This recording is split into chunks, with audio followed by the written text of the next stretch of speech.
Hola amigos, ¿cómo están? Bienvenidos al programa Bajo mi sombrero verde. Es un gusto tenerlos nuevamente acá. El día de hoy vamos a tocar una temática que va de la mano con lo que han sido los incendios forestales y es el avasallamiento de tierras. ¿Por qué? Porque vamos a tratar de indagar un poco más acerca de las políticas estatales, los costos, beneficios, el tráfico de tierras. Con varios invitados vamos a ver las cosas positivas, las cosas negativas en todo lo que es la temática. Así que vamos a comenzar.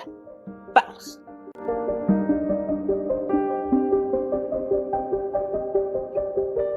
No solo vamos a ver el tema de los avasallamientos de tierras, sino vamos a ver varias noticias que nos van a estar dando reflejo de la situación socioambiental que tenemos. Vamos con Notivida. Vamos.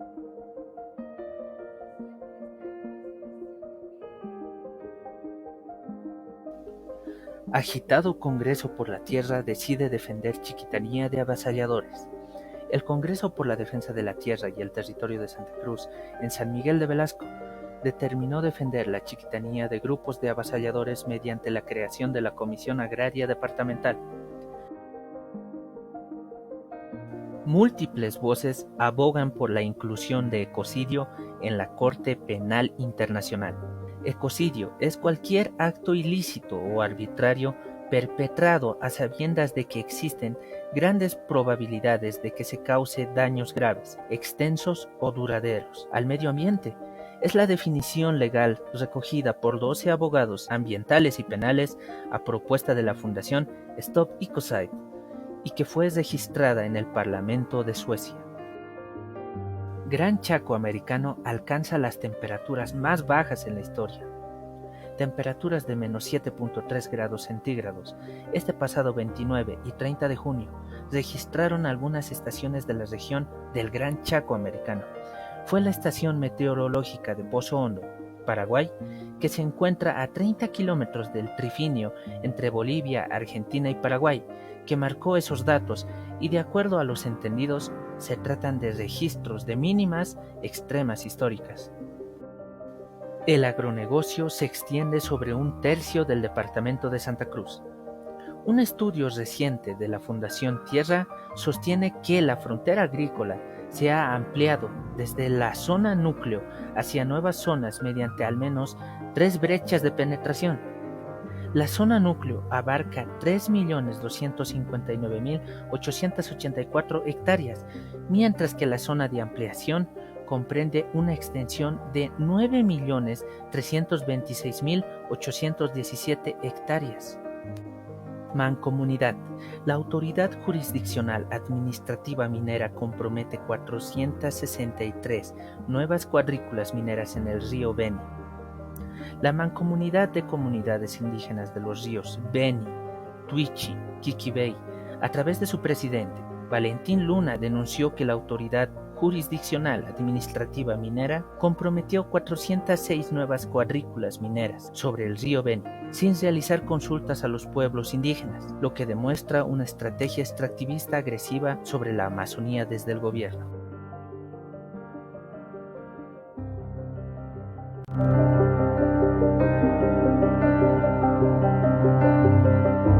El día de hoy, hasta la raíz, tengo a Gonzalo Colque, director de la Fundación Tierra. Sin embargo, vamos con la siguiente premisa. El avasallamiento de tierras es uno de los mayores males que tenemos en el país, pese a existir la ley contra el avasallamiento y tráfico de tierras. Existen familias y sectores en busca de tierras para lograr una subsistencia y garantizar sobre todo la alimentación y demás necesidades fundamentales. La tierra se convirtió en la fuente de acceso a la economía y siempre fue detentada por las clases más privilegiadas, y en la actualidad es buscada para su explotación de productos agrícolas y el tráfico de tierras por organizaciones criminales para este fin ilícito de alquilar o venderlas. Los casos más cercanos en la urbe paceña son los loteamientos en el bosquecillo de Purapura y bosquecillo de Auquisamaña. Así también se puede escuchar de estos casos en Santa Cruz, donde la Mesa Permanente por los Bosques se pronunció sobre el avasallamiento de Otuquis, Yembi Huazú y Tucubaca. Para abordar la temática, vamos a estar con un especialista y con una persona que nos va a abordar de una manera muy amplia y objetiva el tema. Vamos con Gonzalo Colque. Hola Danitza, un gusto estar en tu programa y para esta conversación con tu audiencia. Así que a tu disposición. Muchas gracias y bienvenido. Entremos en materia para hablar qué es la Fundación Tierra. La Fundación Tierra es una ONG boliviana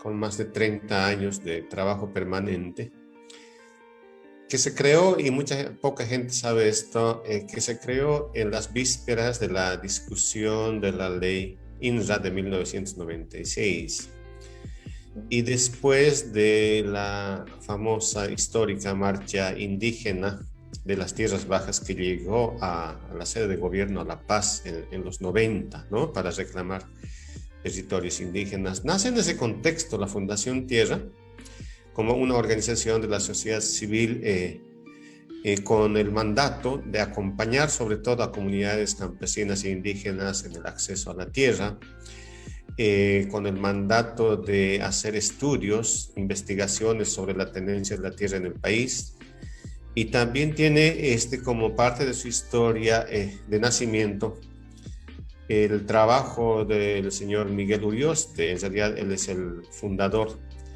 de esta organización y él en esa época, siendo parlamentario, hace la denuncia y el seguimiento de un proceso judicial para recuperar las tierras del famoso caso Bolívares, ¿no? Que en esa época de 100.000 hectáreas de tierras que se pretendía apropiar un ministro, ¿no? de Estado, estando en ejercicio a favor de su familia. Entonces, creo que todo esto marca lo que es la Fundación Tierra, y hasta hoy en día seguimos tras este problema vigente que es de nunca acabar en el país.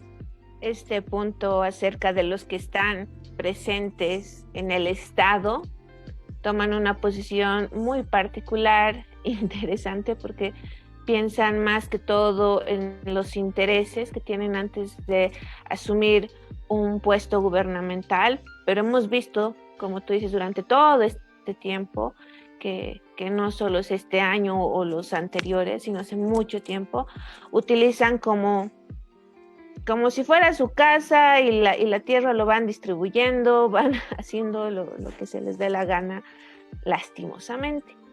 Bueno, Gonzalo, ¿cómo inicia la disputa entre los agroempresarios, comunidades interculturales e indígenas? ¿Cómo nace esta disputa de tierras? Quisiera que me expliques un poco. Nuestro país nació con muchas áreas disponibles como tierras fiscales o tierras de dominio estatal, sin derechos privados. Muchas de estas zonas con asentamientos de comunidades indígenas, sobre todo en las tierras bajas, y que hay pues un proceso legal llamado saneamiento de tierras, cuyo mandato técnico y jurídico es esclarecer los derechos propietarios sobre estas tierras. Sobre todo estamos hablando de grandes extensiones de tierras que no están en las tierras altas, sino en las tierras bajas, principalmente Santa Cruz, Beni, Pando, ¿no? Y el tráfico de tierras ha comenzado en los últimos años, en los últimos 10 años, porque estas tierras han empezado a tener valor económico. Estas tierras han empezado a ser de interés del modelo agroproductivo de las tierras bajas, principalmente impulsado por la exportación de soya, ¿no? Y también por la ampliación de la economía ganadera en el país. Y además de que muchas de estas tierras originalmente tienen pues especies maderables, ¿no? Tienen explotación forestal, y por lo tanto el interés económico ha aumentado significativamente sobre estas tierras, y mucha gente, inicialmente los grandes empresarios, han comenzado a disputar el derecho de propiedad frente al Estado. y la manera en que lo han hecho es mediante trámites con vicios de nulidad, con documentos falsos, con documentos del Consejo Nacional de Reforma Agraria que no correspondían a las parcelas que reclamaban como derecho propietario, sino a otras zonas, lo que llaman los famosos expedientes voladores, ¿no es cierto? O en muchos casos justificando con que tenían ganado, pero el ganado era de otro lugar y se contabilizaba 2, 3 veces para el trámite de saneamiento. Entonces, los primeros en disputar esas propiedades son los agroempresarios, después entran los indígenas, los campesinos y últimamente los interculturales, ¿no? Esto que hemos escuchado de asentamientos ilegales de comunidades interculturales, ya esto en el sentido estrictamente hablando de que ya tiene un componente político, es un tema politizado porque mucha gente que ha obtenido autorización de asentamiento es gente con vínculos políticos con el MAS y principalmente son dirigentes, son líderes de organizaciones sociales a quienes pues se les ha ofrecido como moneda de pago por sus favores políticos la entrega de estas tierras, sobre todo en Santa Cruz. Y ellos están disputando y están pidiendo en titulación estas propiedades, pero no cumplen con requisitos básicos que señala la ley. Por ejemplo, que trabajes y vivas en la zona donde pides la tierra, ¿no? Y lo que pasa es que este sector, no en todos los casos, pero en la mayoría de los casos, este sector en realidad quiere la tierra, quiere el título agrario, quiere la conclusión del proceso de saneamiento para revender esas tierras.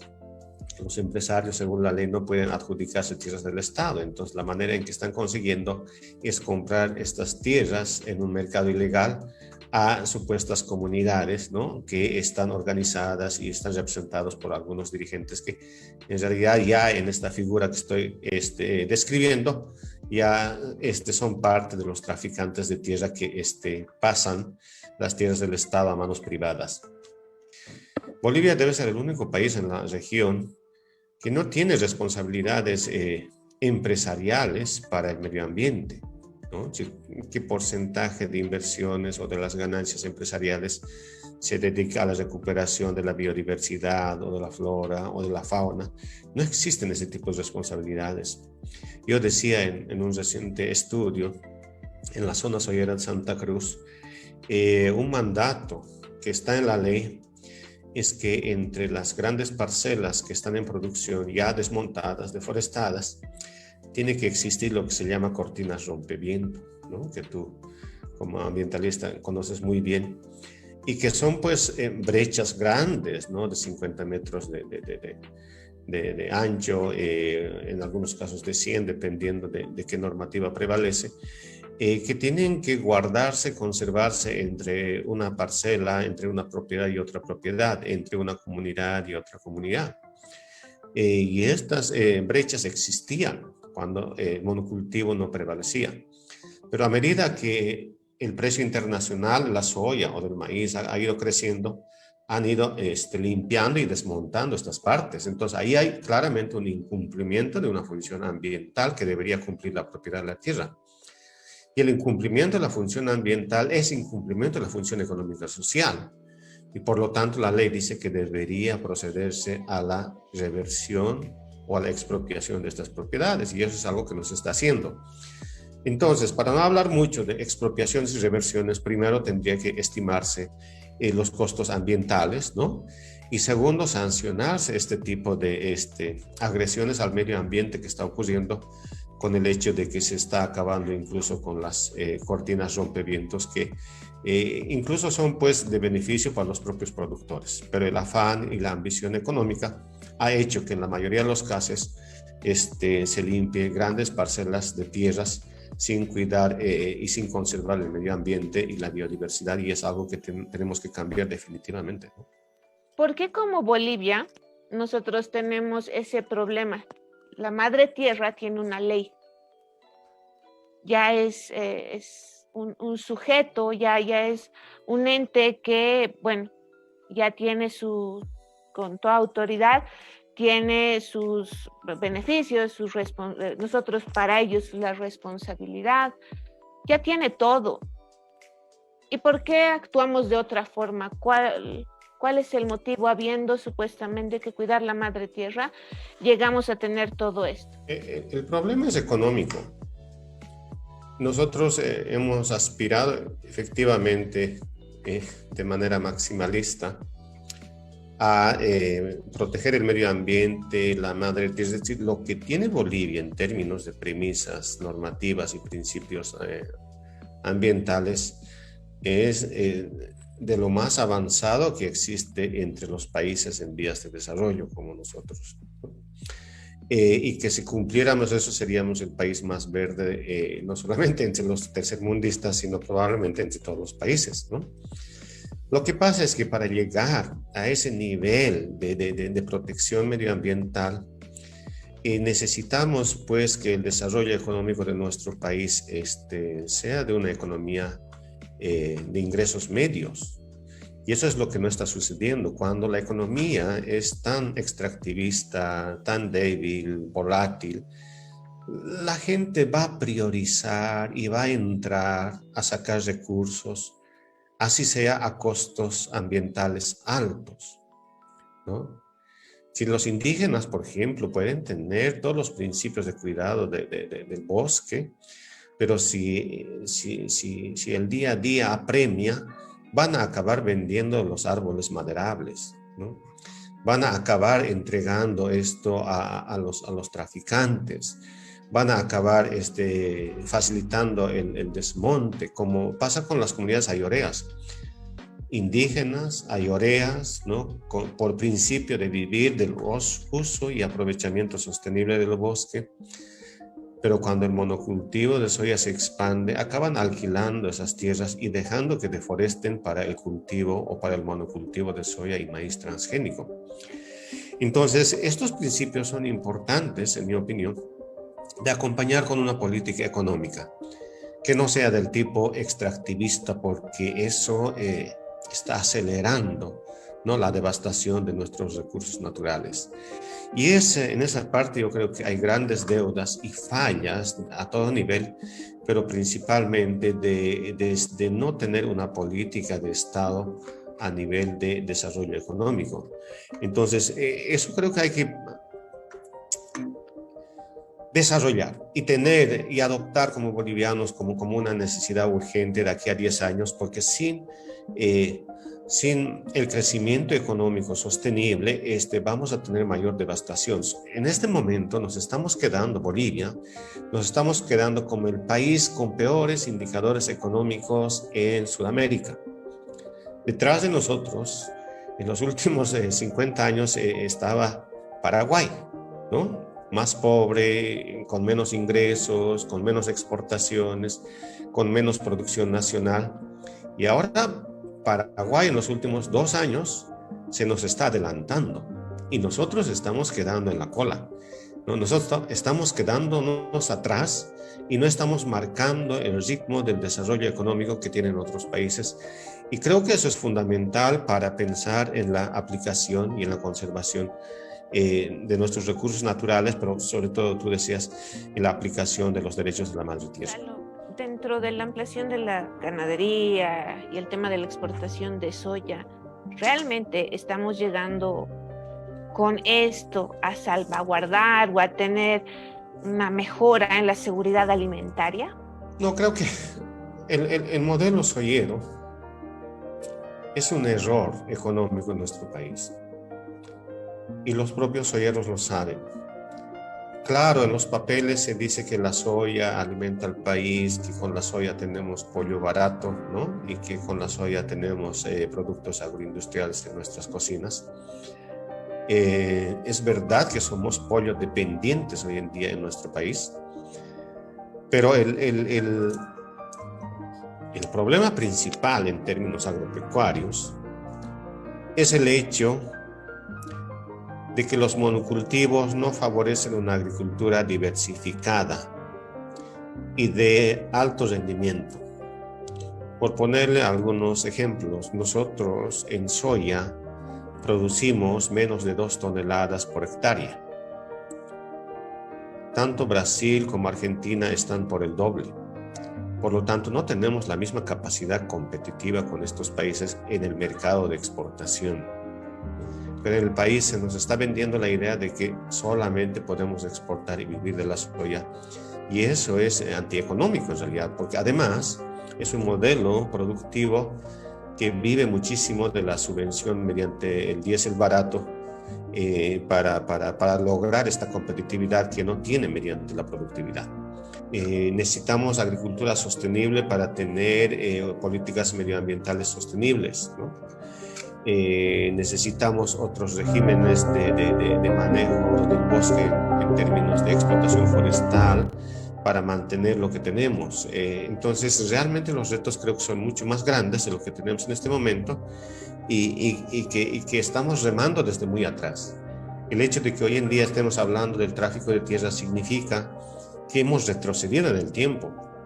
La ley de INSA de 1996 tenía la intención de acabar con el tráfico de tierras en esa época y lo que hemos hecho es duplicar la cantidad de conflictos en estos 20 años. Entonces, creo que ahí algo está fallando de fondo y tenemos problemas estructurales que abordar, ¿no? En la Chiquitanía, aprovecho tu espacio para decir, en la Chiquitanía, un problema fuerte que atraviesan las comunidades indígenas es que las pocas fuentes de agua, lagunas, ríos, ¿no? Vertientes, están siendo privatizadas, están siendo acaparadas, están siendo cercadas por ganaderos medianos y grandes que toman control de estas fuentes de agua. Y al tomar control de estas fuentes de agua pueden tener ganado y pueden tener un desarrollo económico. Y las comunidades pierden fuentes de agua que antes eran colectivos, comunitarios, y por lo tanto tienen dos grandes problemas. Uno, ya no pueden criar ganado, por ejemplo, ganado vacuno, ¿no? Y dos, el valor de sus tierras y de las posibilidades de vida que tienen las comunidades es mucho menor.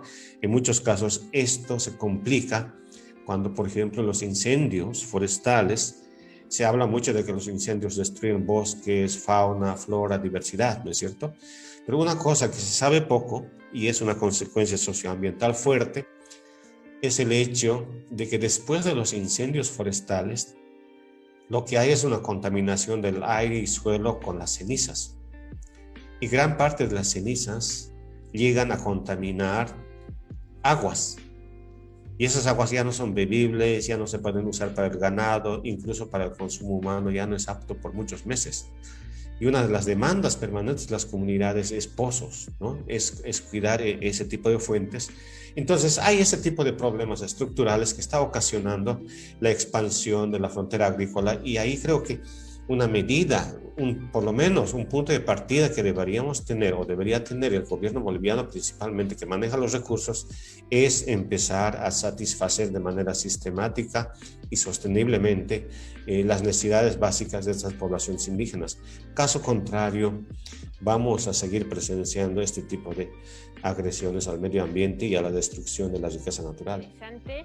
Y qué bueno que hayas tocado este tema. Evidentemente este espacio está para poder poner a la palestra todo lo que está bien, lo que podría mejorarse, y esos temas sí muy pocas veces se logra dialogar y poder mencionar en cualquier medio de comunicación, y qué bueno que este espacio dé la posibilidad de hacerlo, y esperemos tocar este tema, Gonzalo, más adelante con mayor profundidad también, que se merece, porque si bien estamos tocando este tema, pero evidentemente se necesita mucho tiempo. Hablando de los ecosistemas, de las personas que viven alrededor de estas comunidades indígenas, fuera del tema ambiental, tú hablabas del tema de poder, y eso es lo que hemos visto este último periodo. Para que se pongan en contexto, la familia Marinkovic tiene más de 34,000 hectáreas tituladas. A eso iba mi pregunta. Si hace rato me decías, Gonzalo, de que no se puede dar a ninguna empresa de manera directa, ¿cómo es que ha llegado tanta hectárea o tanta tierra a este grupo familiar? De esas propiedades que tú mencionas del señor Marinkovic, en realidad hay que señalar primero que son dos propiedades grandes. uno que está en el norte de Santa Cruz, que se llama Laguna Corazón, de 14.000 hectáreas, y el otro que está en San José de Chiquitos con 20.000 hectáreas. En el primer caso, lo que pasa es que son intenciones de titular esas tierras antiguas. Deben tener por lo menos 15 años el trámite. No ha progresado por lo siguiente, no han podido demostrar derecho propietario. Por eso se ha tardado. A ratos la familia ha dicho, nos están obstaculizando. No ha sido así. No han podido demostrar. El INSA en su época revolucionaria ha mencionado que en el caso de Laguna Corazón no correspondían 14.000 hectáreas, a lo mucho 4.000 hectáreas. Porque eso es lo que pueden justificar, ahí hay trabajo, ahí hay antecedentes de derecho propietario, y el resto no, es tierra fiscal, es tierra de los guarayos. Pero cuando este señor Branko Marinković entró de ministro, tomó poder político, anuló esta última decisión del INSA y reencauzó la titulación de las 14.000 hectáreas. Incluso tiene una resolución final de saneamiento, que es un documento final que firma la presidenta Áñez, ¿no?, para decir que todo esto está consolidado. Y lo único que faltaba es la entrega del título agrario, la firma y la entrega del título agrario. Es ahí donde vino nuestra denuncia, para decir eso no corresponde, esto están haciendo de un día para el otro, no ha tenido el proceso debido y además está vulnerando varios procedimientos administrativos. Y es ahí donde se paraliza esta acción. Hasta ahora creo que la denuncia ha dado frutos en el sentido de que el INSA retrocedió en el trámite y hay una observación que ha hecho el Viceministerio de Tierras y entiendo que el Tribunal Agroambiental tiene que tomar una decisión sobre esta propiedad en específico.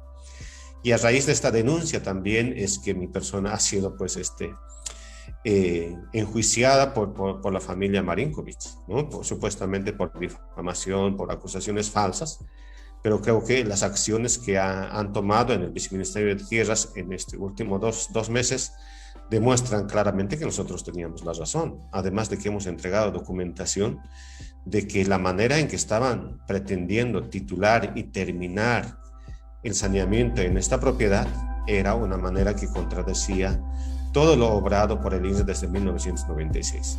Entonces, este es un ejemplo más de muchos casos de grandes propiedades que aparentan ser trámites legales, pero en el fondo son procesos, ¿cómo se llama en términos jurídicos? Procesos simulados de compra y venta, de adjudicación, ¿no? De verificación de la función económica social de estas propiedades, pero en la práctica y en los hechos son intenciones a nombre de trámites jurídicos de apropiación de tierras fiscales que hace 20 años eran tierras fiscales y que lo han deforestado en los últimos tiempos. Gracias, Gonzalo, por todo lo que nos estás mencionando, porque es muy bueno saber todo este tipo de situaciones. Y a mí me llamaba siempre la atención, sabiendo que era un ministro de Desarrollo Productivo y Economía Plural, que ese era uno de los últimos puestos que estaba, en relación a lo que venimos hablando sobre las políticas económicas que tienen que tener todos los pueblos que están inmersos en las tierras, para que posiblemente no lleguen a ser avasalladas o tengan mejores condiciones, como hemos hablado. Pero claro, no es el único caso, hay muchos otros de diferentes ideologías políticas, de diferentes lados que lastimosamente están. Y para los ambientalistas, para los ambientales o para las organizaciones que apoyamos o que queremos mejores condiciones ambientales, siempre vamos a ser la piedra en el zapato de absolutamente todos, ¿no? Por los intereses económicos que se tiene por detrás, Gonzalo. Nuevamente, muchas gracias. Espero tenerte próximamente y no te olvides que el espacio Bajo Mi Sombrero Verde también está para cualquier actividad que tú y toda la fundación llegue a tener. No sé si nos puedes decir las redes sociales, dónde encontrarte para ver si hay alguna duda o consulta de lo que estamos hablando. No, sí, seguro. Institucionalmente la Fundación Tierra tiene sus redes sociales, pueden buscar con el nombre de Fundación Tierra y también se tiene su página web y también pueden ubicarme según esas plataformas en los trabajos, en las publicaciones que tenemos sobre este y otros temas. Y más bien aprovecho el espacio para felicitar y darles apoyo a ustedes que hacen un trabajo de cuidado del medio ambiente, y en muchos países, ustedes saben mejor que nosotros, como en Colombia, se criminaliza a los activistas, se criminaliza a los ambientalistas, y es posible que eso también suceda en nuestro país, y creo que hay que tomar acciones y previsiones, y no queremos ese tipo de conflictos en el país. Ojalá se desactive todo este conflicto por la tierra que ahora estamos presenciando, y que podamos reencauzar de alguna manera tanto el tema de tierras como de bosques en el país. Creo que es una tarea fundamental que nos espera para el futuro. Gracias, Gonzalo. Creo que has dado pie al espacio que les voy a presentar a continuación, donde vamos a elevar las voces, donde vamos a dar la palestra a los protagonistas, porque está en nuestras manos el poderlo hacer. Vamos. Como lo comentaba, el tema ambiental, los ambientalistas son el cuello de botella de muchas personas, de muchas profesiones, para poder activar ciertos proyectos que se quieren sacar rápido o que no tengan un componente ambiental fuerte. En mi vida profesional ha sucedido, estoy segura que en la de muchos de ustedes con ramas afines también lo han sentido y lo han percibido. Brasil, Guatemala, Ecuador, Colombia, Bolivia, Perú, Nicaragua y México son los países con mayor cantidad de activistas amenazados en Latinoamérica, según un reportaje ya en el 2017 por el portal Mongabay. El panorama para los líderes y activistas ambientales es preocupante en Latinoamérica.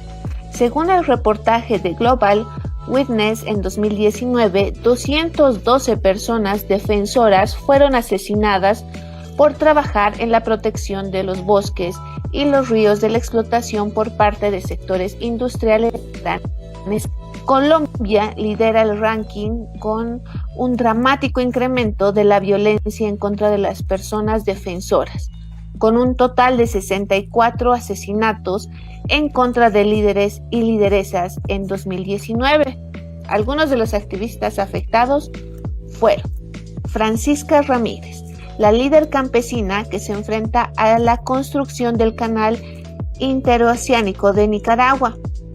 La líder campesina Francisca ha decidido encabezar la oposición al proyecto y debido a eso ha enfrentado ya la prisión y serias amenazas a su vida y a la de su familia. John Moreno defendió la playa Punta Lobos y ahora está en la cárcel.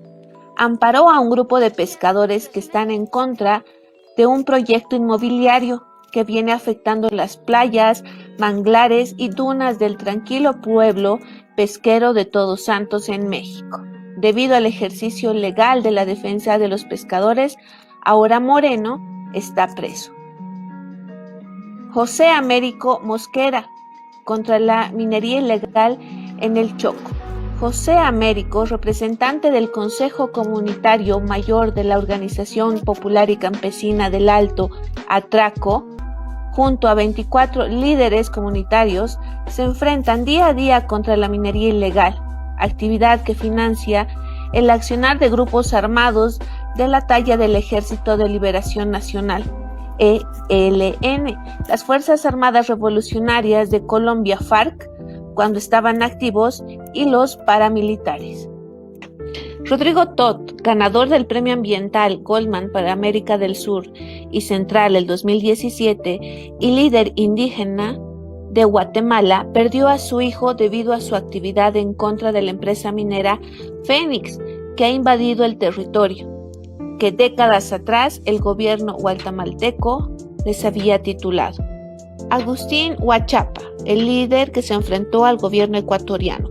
Más de 4 meses estuvo preso el líder indígena en la máxima cárcel de seguridad de Latacunga, Ecuador, debido a su oposición rotunda de 2 proyectos mineros que han desplazado a decenas de familias indígenas, sin contar los actos violentos del desalojo.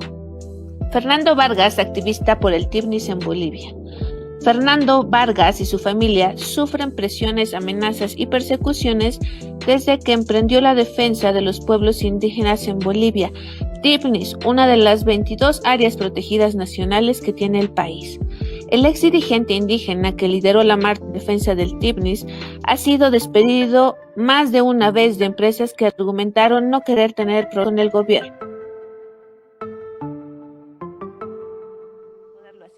Vamos al siguiente sector.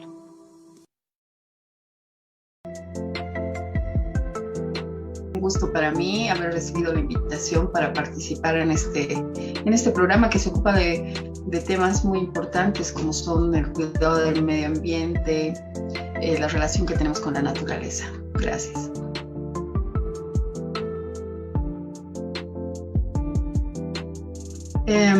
Hay varias circunstancias, ¿no? Pero creo que la principal es la falta de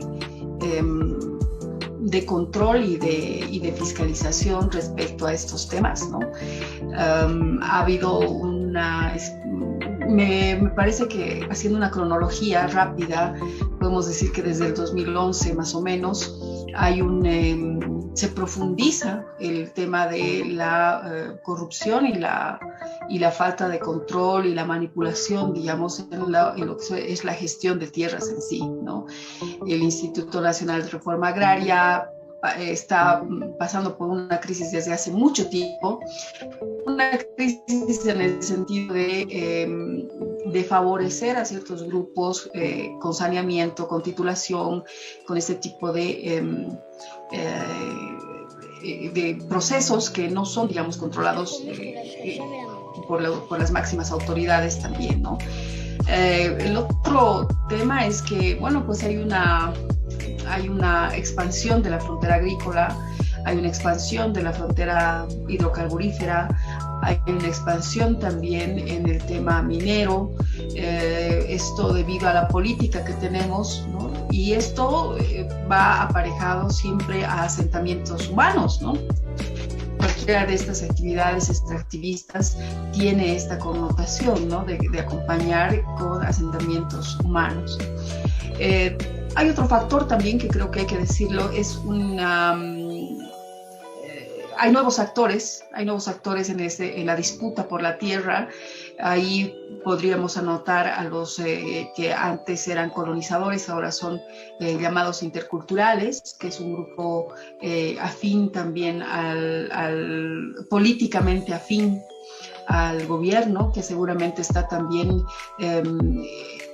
no seguramente, sino es clarísimo, es evidente que está constantemente solicitando, pidiendo y exigiendo se le dote de tierras en lugares donde históricamente no han tenido asentamientos, ¿no? Estoy hablando del oriente, por ejemplo, ¿no? Los interculturales son más de occidente, pero hay una migración importante, hay un documento muy interesante de una investigación que hace Fundación Tierra justamente, de la migración y de la aparición también de nuevas, entre comillas, comunidades indígenas que estarían reclamando tierras, ¿no?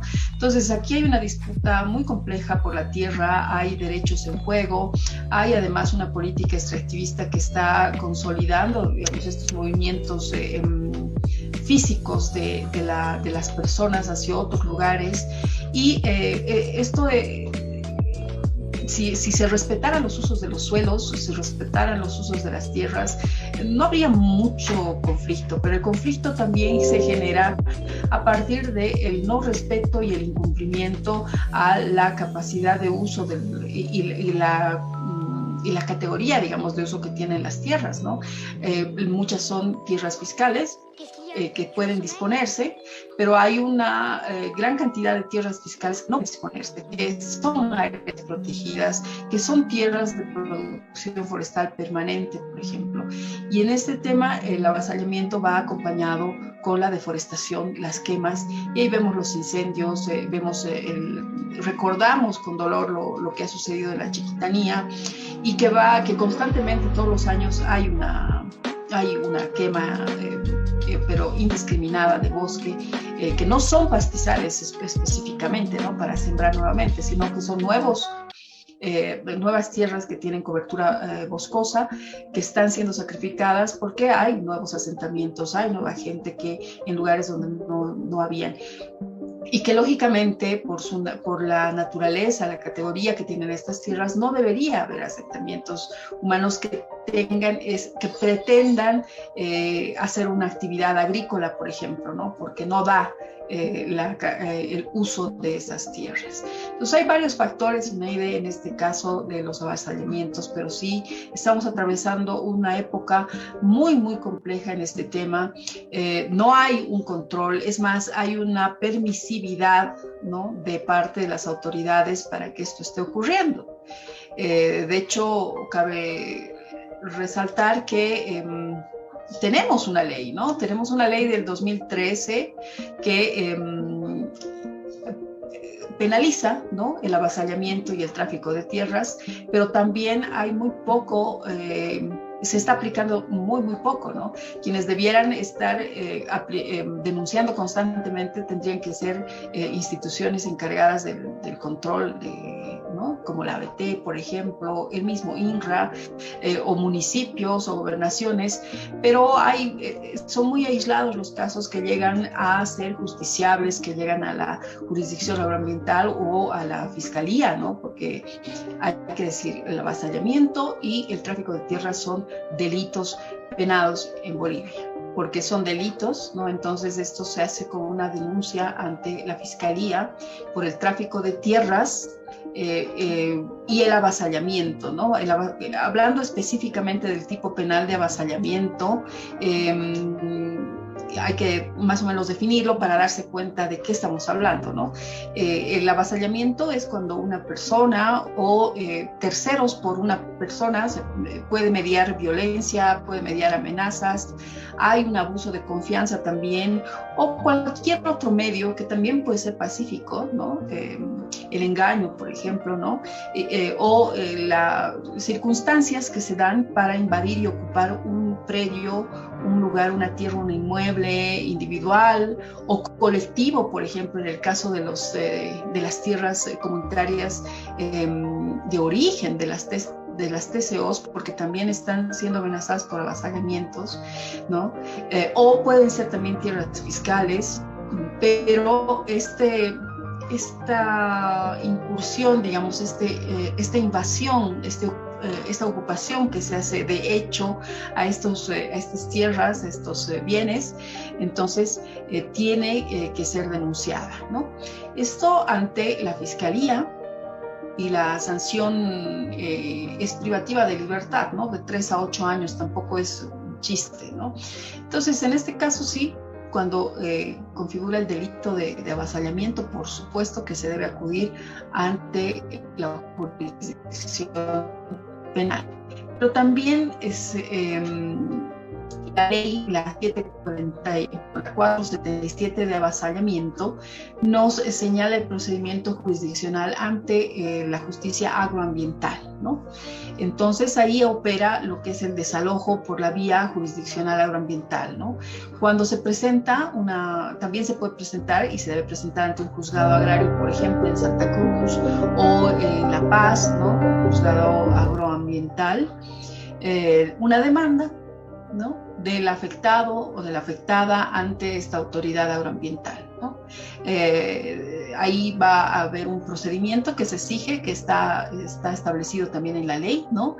Hay una admisión de la demanda y se hace una audiencia y después se determina el derecho de quien está demandando este desalojo y ahí se opera en sentencia también, se establece que se desaloje casi inmediatamente, ¿no? Nos habla de un plazo específico, pero esta es la responsabilidad, ¿no?, que emana de esta jurisdicción agroambiental, ¿no? Entonces tenemos esas dos vías expeditas, pero sí quien está afectado, digamos, por estas circunstancias debe ser. Pero en el caso del delito puede ser cualquier otra persona a nombre del afectado o de la afectada. Por ejemplo, un pueblo originario, una comunidad indígena, ¿no? Podría ser representada también por una ONG, por una fundación, por una asociación de abogados, para poder establecer, digamos, o reestablecer sus derechos vulnerados. Bueno, ahí si hablamos como sujetos, estaríamos ya ingresando, digamos, a lo que es el sujeto naturaleza, ¿no? Porque la tierra es un componente de lo que llamamos madre tierra, que tiene varios componentes que están establecidos tanto en la ley 071, que es la ley de la madre tierra, y de los derechos de la madre tierra, ¿no? Donde le da el carácter jurídico a la madre tierra, incluidos obviamente todos sus componentes, el carácter jurídico de un sujeto de derechos, ¿no? En el artículo 5. También está la ley 300 que es la ley marco de la madre tierra y el desarrollo integral para vivir bien, donde está se desarrollan principios, se hace un hincapié en varias disposiciones respecto a las categorías, digamos, de protección, a las categorías dentro de lo que sería la madre tierra y su protección, a quienes pueden acudir, por ejemplo, a nombre de la madre tierra, y ahí se abre un abanico que no había antes, ¿no? De que la legitimación activa, lo que decimos los abogados, quienes pueden acudir, digamos, a la justicia por sujetos como la tierra, por ejemplo, somos todos los bolivianos, ¿no? O sea, cualquier ciudadano, cualquier ciudadana puede acudir, le otorga, digamos, la ley la legitimidad activa amplia para poder presentar una denuncia, solicitar también alguna medida cautelar, por ejemplo, si hay alguna violación de sus derechos, ¿no? Si estamos hablando de la naturaleza como sujeto de derechos. Pero básicamente esas son esas dos leyes, ¿no? La ley 071 y la 300.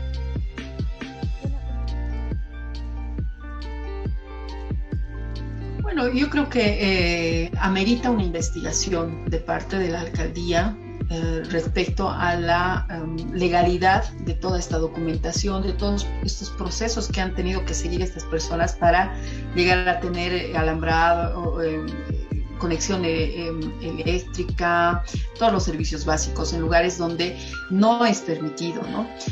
Habría que también investigar a través de qué instancias de la alcaldía si esto es evidente, ¿no? Si ha habido participación de funcionarios de la alcaldía que han hecho la vista gorda y han emitido nomás los permisos, en fin, esta documentación, si no es fraguada y es más bien emitida por, bueno, seguramente habrá que tomar también acciones legales contra esos malos funcionarios, ¿no? En el caso de que esto se daría así, ¿no?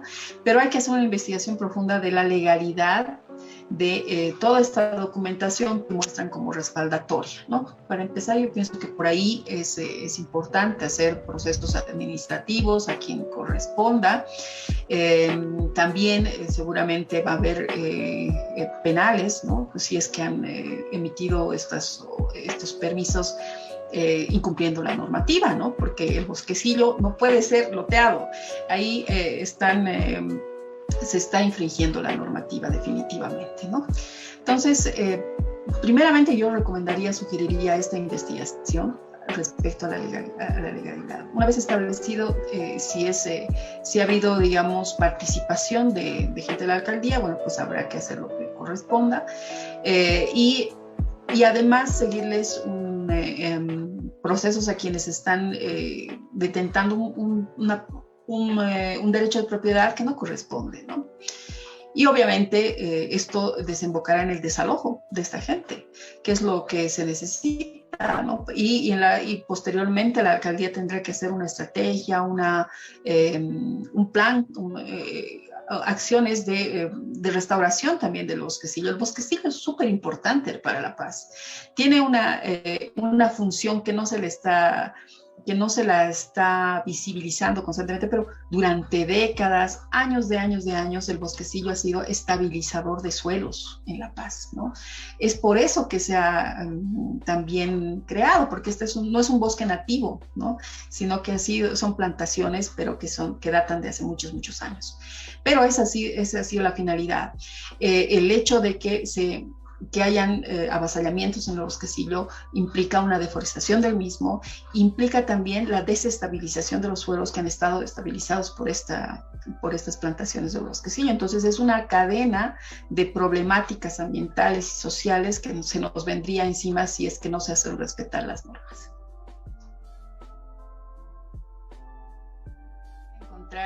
Primero te agradezco, Neide, por el espacio. Creo que es bien importante que charlemos y espero que no sea la última vez. Respecto a dónde me pueden ubicar, bueno, pues podría dar mis redes sociales. En el Facebook me encuentran como Paola Doris Cortés Martínez, tengo una página en Facebook. En Twitter estoy como igual Paola Cortés Martínez, ¿no? En el LinkedIn con mi nombre también, abogada ambientalista. En todas esas redes sociales estoy como abogada ambientalista, pero también el WhatsApp que está en la página, está incluida ahí en la página, es el 697-84074.